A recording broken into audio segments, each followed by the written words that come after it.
നമ്മുടെ സർക്കാർ കൊട്ടിഘോഷിച്ച് അയ്യപ്പ സംഗമം നടത്താനായി ആദ്യം വിളിച്ചത് സ്റ്റാലിനെയാണ്. അതിനെതിരെ ബി.ജെ.പി. വലിയ രീതിയിൽ രംഗത്തെത്തി. ഇപ്പോൾ ഏറ്റവും അവസാനം സ്റ്റാലിൻ പറഞ്ഞിരിക്കുകയാണ്, ഞാൻ കേരളത്തിലേക്കില്ല. എന്തുകൊണ്ടായിരിക്കും അങ്ങനൊരു തീരുമാനത്തിലേക്ക് എത്താനുള്ള കാരണം? പേടിച്ച് പിന്മാറിയതാണ്. എന്നുവെച്ചാൽ തമിഴ്നാട്ടിൽ ഈ അയ്യപ്പനൊരു വലിയ വികാരമാണ്. വലിയ വികാരമാണെന്ന് പറഞ്ഞാൽ വിശ്വാസവും വികാരവും ഇഴപിരിക്കാനാകാത്ത വിധത്തിൽ ചേർന്ന് കിടക്കുന്ന ഒരു കാഴ്ച നമുക്ക് തമിഴ്നാട്ടിൽ കാണാം. അവിടെ നാനാജാതി മതസ്ഥർ അയ്യപ്പ വിശ്വാസികളാണ്. ഒരു ബിസിനസ്സുകാരനാണെന്നിരിക്കട്ടെ, അവരൊരു 2, 3, 4 പേര് ചേർന്ന് ഒരു കൂട്ടുകച്ചവടം ആരംഭിക്കുന്നു. അവരുടെ 5ാമത്തെ പാർട്ട്ണർ ശബരിമല സ്വാമി അയ്യപ്പനാണ്. വളരെ കൃത്യമായിട്ട് അവർ ഒരു വർഷം ബിസിനസ് ചെയ്ത് കഴിഞ്ഞ് അതിലുണ്ടാകുന്ന കിട്ടുന്ന ലാഭം എത്രയാണോ അതിനെ 5ആയിട്ട് വീതിക്കും. 5ആയിട്ട് വീതിച്ചിട്ട് ആ ഒരു വീതം 5-1 നേരെ ശബരിമലയിൽ എത്തിക്കും. ഈ ബാക്കി 4 പേരും തങ്ങൾക്ക് കിട്ടിയ ലാഭത്തിൽ നിന്നൊരു വിഹിതം കൂടി അതിൽ കൊടുക്കും. അത്ര ആഴത്തിൽ അയ്യപ്പ ഭക്തി വേരോടിയിരിക്കുന്ന ഒരു സ്ഥലമാണ് തമിഴ്നാട്. ഇത് പിണറായി വിജയൻ അറിയില്ല, പക്ഷെ സ്റ്റാലിൻ അറിയാം. അറിയാത്തത് കൊണ്ടാണ് 2019 മനസ്സിലായത്. അതെ, അത് അറിയാത്ത പിള്ള ചൊറിയുമ്പോൾ അറിയും എന്ന് പറഞ്ഞ പോലെ 2019 അത് മനസ്സിലായി പിണറായി വിജയൻ. പക്ഷേ ഇപ്പോഴും അത് മനസ്സിലായത് കൊണ്ടാണ് ഇപ്പോൾ ഈ അയ്യപ്പ സംഗമം ഒക്കെ ആയിട്ട് ഇറങ്ങിയിരിക്കുന്നത്. അതവിടെ നിൽക്കട്ടെ. തമിഴ്നാട്ടിലെ സ്ഥിതി അങ്ങനെയല്ല. തമിഴ്നാട്ടിലും ആന്ധ്രയിലും കർണാടകയിലും ഒക്കെ അയ്യപ്പന്മാർ വളരെ കൃത്യമായിട്ട് 41 ദിവസമൊക്കെ വ്രതം എടുത്ത് ഇത് മദ്യപിക്കുന്നവരുണ്ടാവും, മാംസം ഭക്ഷിക്കുന്നവരുണ്ടാവും, മീൻ കഴിക്കുന്നവരുണ്ടാവും, ഒക്കെ ഉണ്ടാവും. പക്ഷേ അവർ ശബരിമലയിൽ വരാൻ മാലയിട്ടാൽ കൃത്യമായിട്ട് ആ വ്രതം പൂർത്തീകരിച്ച് ഈ പറഞ്ഞതുപോലെ വെറും നിലത്ത് പാവിരിച്ച് കിടന്നുറങ്ങി കറുപ്പ് വസ്ത്രമെടുത്ത് ദിവസവും അമ്പലത്തിൽ പോയി പ്രാർത്ഥിച്ച് ഈ എന്താ പറയുക മാലയിട്ട് ശബരിമലയ്ക്ക് വരാൻ വേണ്ടിയിട്ട് മാലയിട്ട് വ്രതം സ്വീകരിച്ച് ഈ കാര്യങ്ങളെല്ലാം തങ്ങളുടെ അനുഷ്ഠാനങ്ങളെല്ലാം പൂർത്തിയാക്കിയാണ് അവർ മല ചവിട്ടുന്നത്. ചെരുപ്പിടാതെ നഗ്നപാതനായി മല ചവിട്ടും. അവിടെ വന്ന് ഭക്തിപൂർവം അയ്യപ്പനെ തൊഴുത് വണങ്ങി പ്രാർത്ഥിച്ച് ഉൾക്കരുത്തുമായിട്ട് മടങ്ങും. അവരെ സംബന്ധിച്ച് ശബരിമലയിലിരിക്കുന്ന ആ അയ്യപ്പൻ അത് സദാസമയവും തങ്ങളോടൊപ്പം ഉണ്ട് എന്നാണ് അവരുടെ വിശ്വാസം. അതുകൊണ്ടാണ് അവർ കൂട്ടുകച്ചവടത്തിൽ അയ്യപ്പനെയും പാർട്ട്ണറാക്കുന്നത്. നോക്കൂ, ലോകത്ത് അങ്ങനെ വേറെ ഒരിടത്തും നമ്മൾ അധികം കേട്ടിട്ടില്ല. ഈ അയ്യപ്പൻ ഒരു ഈ പറയുന്നത് പോലെ ഒരു ദേവത അല്ലെങ്കിൽ ഈ ഒരു ദൈവസങ്കല്പം ഇങ്ങനെ കൂട്ടുകച്ചവടത്തിൽ പാർട്ട്ണറായിട്ട് വരുന്ന ഒരു ചരിത്രം നമ്മൾ വളരെ കുറച്ചേ കേട്ടിട്ടുള്ളൂ. പക്ഷേ ശബരിമല അയ്യപ്പൻ അങ്ങനെയാണ്. തമിഴരെ സംബന്ധിച്ചിടത്തോളം, തെലുങ്കരെ സംബന്ധിച്ചിടത്തോളം, കന്നഡിഗരെ സംബന്ധിച്ചിടത്തോളം ഇവരൊക്കെ പിന്നെ അവരുടെ സങ്കല്പം തന്നെ പാണ്ഡ്യദേശം വാഴുന്ന രാജാവാണ് അയ്യപ്പൻ എന്നാണ്, ചക്രവർത്തിയാണ് അയ്യപ്പൻ എന്നാണ്. ഈ പാണ്ഡ്യ രാജാക്കന്മാരുടെ പരമ്പരയിൽപ്പെട്ട ആളാണ് പന്തളം രാജാവ്. അവിടുന്ന് ഓടി വന്ന ആളാണ് പന്തളവും പൂഞ്ഞാറും. അതൊക്കെ പഴയ ചരിത്രമാണ്, അതിലേക്ക് ഞാനിപ്പോൾ കടക്കുന്നില്ല. അപ്പോൾ ആ പന്തളം രാജാവിൻ്റെ ദത്തുപുത്രനായ മണികണ്ഠൻ, കഴുത്തിൽ മണിയോടുകൂടി ജനിച്ച ദിവ്യ ശിശു, അവരാ ഐതിഹ്യത്തെ പരിപൂർണമായിട്ട് ഉൾക്കൊള്ളുന്നു. തമിഴരെ സംബന്ധിച്ചിടത്തോളം ഭക്തിയിൽ അവർ വെള്ളം ചേർക്കില്ല. അതുകൊണ്ട് തന്നെ അവൻ്റെ പ്രവൃത്തിയിലും വെള്ളം ചേർക്കില്ല. മലയാളി ഇവിടെ ഈ നമ്മുടെ രാഷ്ട്രീയക്കാരും ദേവസ്വം ബോർഡും ഒക്കെ കാണിച്ചു കൂട്ടുന്ന തരികിടകളുണ്ട്. അതുപോലെ അവർ ചെയ്യില്ല. അവരെ പറ്റിക്കാൻ വേണ്ടി നമ്മുടെ നാട്ടിൽ പല കാര്യങ്ങളും നടക്കുന്നുണ്ട്. ഞാൻ അതിലേക്കൊന്നും ഇപ്പോൾ പോകുന്നില്ല. വിശ്വാസത്തെ ചൂഷണം ചെയ്യാൻ, ഭക്തിയെ ചൂഷണം ചെയ്യാൻ, ദൈവസങ്കല്പത്തെ ചൂഷണം ചെയ്യാൻ ഒക്കെ നമുക്കൊരു പ്രത്യേകം മിടുക്കുണ്ട്. പക്ഷേ അവരങ്ങനെയല്ല, അവർ നിഷ്കളങ്കരാണ്. ആ നിഷ്കളങ്കത എങ്ങനെയൊക്കെ പ്രതിഫലിക്കും എന്ന് വായിച്ചറിയാനുള്ള രാഷ്ട്രീയ സാക്ഷരത സ്റ്റാലിനുണ്ട്. സ്റ്റാലിൻ അവിശ്വാസിയാണ്. സ്റ്റാലിന് ദൈവസങ്കല്പത്തിൽ വിശ്വസിക്കുന്ന ആളല്ല, ഈശ്വരനെ അംഗീകരിക്കുന്ന ആളല്ല.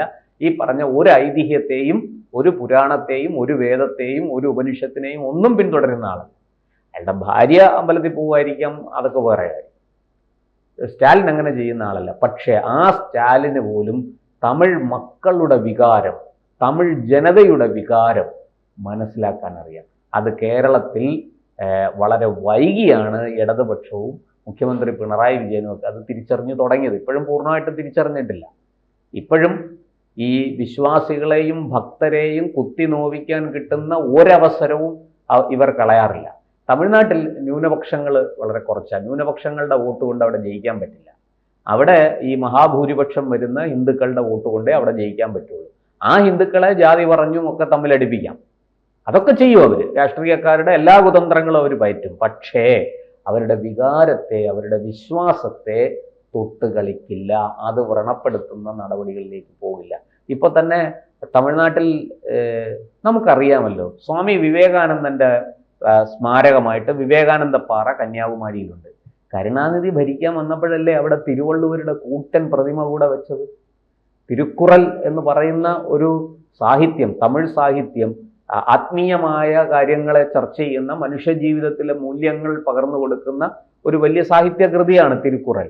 ആ തിരുക്കുറൽ രചിച്ചത് തിരുവള്ളുവരാണെന്നൊരു സങ്കല്പമുണ്ട്. ആ അർത്ഥത്തിൽ തിരുവള്ളുവർ തമിഴ്നാടിൻ്റെ തമിഴ് ആത്മീയതയുടെ ഏറ്റവും ഉയർന്നു നിൽക്കുന്ന ഒരു എന്താ പറയുക, അതിവിശിഷ്ട ഗോപുരങ്ങളിൽ ഒന്നാണ് തിരുവള്ളുവർ. ആ തിരുവള്ളുവരുടെ പ്രതിമ അവിടെ വെച്ചു. നോക്കൂ, കരുണാനിധി അവിശ്വാസിയാണ്. കരുണാനിധി വലിയ ഇതിൽ ദ്രാവിഡ രാഷ്ട്രീയം മുന്നോട്ട് വെക്കുകയും ഇതിനെയൊക്കെ ചോദ്യം ചെയ്യുകയും ചെയ്യുന്ന ആളാണ്. രാമസ്വാമി നായ്ക്കരുടെ പരമ്പരയിൽപ്പെട്ട ആളാണ്. അപ്പോൾ അങ്ങനെയുള്ള കരുണാനിധി പക്ഷെ അവിടെ തിരുവള്ളുവരുടെ പ്രതിമ വെച്ചു. ഇപ്പോഴിതാ തമിഴ്നാട്ടിൽ വലിയ മുരുക സംഗമം നടന്നു, അല്ലെ? വലിയ ജനക്കൂട്ടം, ലക്ഷക്കണക്കിനല്ല കോടിക്കണക്കിന് മനുഷ്യരാണ് അതിൽ വന്ന് പങ്കെടുത്തത്. തമിഴ്നാട്ടിൽ വലിയ മുരുക പ്രതിമ സ്ഥാപിക്കാനുള്ള പ്രാരംഭ നടപടികൾ ആരംഭിച്ചിരിക്കുകയാണ് സ്റ്റാലിൻ. അപ്പോൾ അവിടെ വിശ്വാസത്തെ മാനിക്കാൻ രാഷ്ട്രീയക്കാർക്ക് അറിയാം. കാരണം അവിടുത്തെ ഹിന്ദുക്കൾ എന്തൊക്കെ പറഞ്ഞിരുന്നാലും അവരുടെ വിശ്വാസത്തെ തൊട്ട് കളിച്ചാൽ അവർ തെറ്റും. അതിന് കൊടുക്കുന്ന ശിക്ഷ വളരെ വലുതാണ്. നിങ്ങൾക്ക് നിരീശ്വരവാദം പറയാൻ പ്രചരിപ്പിക്കുകയൊക്കെ ശരിയാണ്, പക്ഷേ ഞങ്ങളുടെ വിശ്വാസത്തെയും വികാരത്തെയും തൊട്ട് കളിക്കരുത്. അത് കളിച്ചാൽ ഞങ്ങൾ പാഠം പഠിപ്പിക്കും. അത് മറ്റാരെക്കാളും നന്നായിട്ട് സ്റ്റാലിന് അറിയാം. അതുകൊണ്ടാണ് സ്റ്റാലിൻ ഇപ്പം മുരുക സംഗമം അവിടെ ഹിന്ദു സംഘടനകൾ സംഘടിപ്പിച്ചപ്പോൾ മുരുക പ്രതിമ സ്ഥാപിക്കാൻ, ഏറ്റവും വലിയ, ലോകത്തിലെ ഏറ്റവും വലിയ മുരുക പ്രതിമ, മുരുക വിഗ്രഹം സ്ഥാപിക്കാൻ തയ്യാറായിട്ട് സ്റ്റാലിൻ മുന്നോട്ട് വന്നിരിക്കുന്നത്. അത് തമിഴ്നാട് സർക്കാരിന് കീഴിലുള്ള സാംസ്കാരിക വകുപ്പിന്റെ കൂടി പങ്കാളിത്തത്തോടു കൂടിയാണ് അത് സ്ഥാപിക്കുന്നത്. ചെറിയ കാര്യമല്ല. അപ്പൊ അതിനൊരു ഔദ്യോഗിക സ്വഭാവം വന്നു. സ്റ്റാച്യു ഓഫ് യൂണിറ്റി സ്ഥാപിച്ച്, സർദാർ വല്ലഭഭായ് പട്ടേലിന്റെ പ്രതിമ സ്ഥാപിച്ച് മോദി മാതൃക കാണിച്ചല്ലോ. അപ്പോൾ അതൊക്കെ ഈ നല്ലത് കണ്ടാൽ സ്വീകരിക്കാൻ പഠിക്കണം. അത് തമിഴ് മക്കൾക്ക് അതുണ്ട്. പക്ഷെ അത് നമ്മുടെ നാട്ടിലെ ഭരണാധികാരികൾക്കൊന്നും, അത് ഇടതനായാലും കൊള്ളാം വലതനായാലും. ഇതിലായിട്ട് തമാശ അവരുടെ സഖ്യകക്ഷി CPM അവിടെ ഉണ്ടല്ലോ. അതെ, അല്ല, അവർ മിണ്ടാൻ പറ്റില്ല. സ്റ്റാലിൻ കൊടുക്കുന്ന ഭിക്ഷയും വാങ്ങിച്ച് ഔദാര്യവും പറ്റി എവിടെയെങ്കിലും ഒരു മൂലയ്ക്ക് ഇരുന്നോളണം. വാ തുറന്ന് കൂടുതൽ അവിടെ ഓവർ സ്മാർട്ട് ആകാൻ ശ്രമിച്ചാൽ ചെവി തൂക്കിയെടുത്ത് ദൂരെ കളയും, ബംഗാൾ ഉൾക്കടലിൽ എറിയും സ്റ്റാലിൻ. അതിനുള്ള ധൈര്യവും തൻ്റെ ഇടവും സ്റ്റാലിനുണ്ട്, തമിഴ്നാട് രാഷ്ട്രീയത്തിനുണ്ട്, രാഷ്ട്രീയ നേതാക്കൾക്കുണ്ട്. അത് സ്റ്റാലിനായാലും ജയലളിത ആയാലും ആരായാലും. ഇവിടെ ഇതൊക്കെ നടക്കും.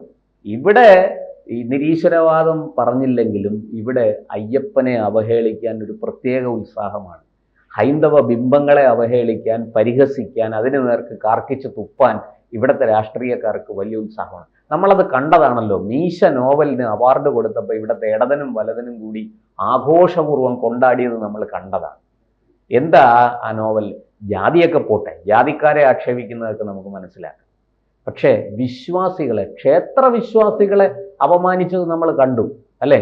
ക്ഷേത്രത്തിൽ പോകുന്നത് ഈ വ്യഭിചരിക്കാനുള്ള ഒരു സാഹചര്യം സൃഷ്ടിക്കാനാണെന്നുള്ള അർത്ഥം വരുന്ന വാക്കുകൾ എഴുതി വെച്ചിരിക്കുന്ന ഒരു കൃതിക്ക് അവാർഡ് കൊടുത്തപ്പോൾ നമ്മൾ കേരളത്തിൽ എന്താണ് ഇവിടുത്തെ രാഷ്ട്രീയക്കാർ കൈയടിച്ചതിനെ പ്രോത്സാഹിപ്പിക്കുകയായിരുന്നു, അല്ലേ? അപ്പോൾ ഇതൊക്കെ തമിഴ്നാട്ടിൽ ഈ പറഞ്ഞതുപോലെ തമിഴ് മക്കളുടെ വികാരം വ്രണപ്പെടുത്തുന്ന എന്തെങ്കിലും ഒരു നടപടിയായിട്ട് അവിടെ ഇറങ്ങിയാൽ ആ ഇറങ്ങുന്ന രാഷ്ട്രീയക്കാരൻ വിവരമായി. അതുകൊണ്ടാണ്, അത് നല്ലവണ്ണം മനസ്സിലാക്കിയത് കൊണ്ടാണ് സ്റ്റാലിൻ, ഞാനൊരു കാര്യം ചെയ്യാം, ഇവിടുത്തെ ദേവസ്വം മന്ത്രിയെയും IT മന്ത്രിയെയും ഞാൻ വിട്ടുതരാം, എനിക്ക് മറ്റു പരിപാടികൾ കമ്മിറ്റ് ചെയ്തിട്ടുണ്ട്, ഞാൻ നേരത്തെ വാഗ്ദാനം കൊടുത്തതാണ്, അതിന് പോവാതിരിക്കാൻ പറ്റില്ല എന്ന് പറഞ്ഞ് മാന്യമായിട്ട് ഒഴിഞ്ഞത്. അത് കേരളത്തിലെ ആൾക്കാർക്ക് എത്ര മനസ്സിലാകുമെന്ന് എനിക്ക് അറിഞ്ഞില്ല, പക്ഷെ തമിഴർക്ക് അത് മനസ്സിലാവും. അവരതുകൊണ്ട് തന്നെ സ്റ്റാലിന് കൈയടിക്കുകയും ചെയ്യും. വളരെ കൃത്യമായിട്ട് ഇതുപോലെയുള്ള ഈ വിശ്വാസത്തെയും വികാരത്തെയും വേർതിരിക്കാനാകാതെ ഇഴചേർന്ന് കിടക്കുന്ന ഒരു സംസ്കാരത്തിൽ കയറി കോലിട്ട് കളിക്കാൻ തമിഴ്നാടും അവിടുത്തെ രാഷ്ട്രീയവും അവിടുത്തെ നേതാക്കളും ഒന്നും തയ്യാറാകില്ല എന്ന് ഒരിക്കൽ കൂടി തെളിഞ്ഞിരിക്കുകയാണ്. മറ്റൊന്നുമല്ല, അതുകൊണ്ടാണ് അയ്യപ്പ സംഗമത്തിൽ പങ്കെടുക്കാതെ വളരെ വിദഗ്ധമായിട്ട് ഈ വരാല് വഴുതി പോകുന്നത് പോലെ, വരാലിനെ പിടിക്കാൻ ചെന്നാൽ അത് വഴുതി പോകും നമ്മുടെ കയ്യിൽ, അതുപോലെ സ്റ്റാലിൻ വഴുതി പോയത് ഇത് കേരളത്തിലെ രാഷ്ട്രീയ നേതാക്കൾക്ക് മനസ്സിലായിട്ടില്ല. അതാണ് സത്യം. കൂടുതൽ വാർത്തകളും വിശേഷങ്ങളും നിങ്ങളിലേക്ക് എത്താൻ ABC മലയാളം സബ്സ്ക്രൈബ് ചെയ്യുക, ബെൽ ബട്ടണും അമർത്തുക.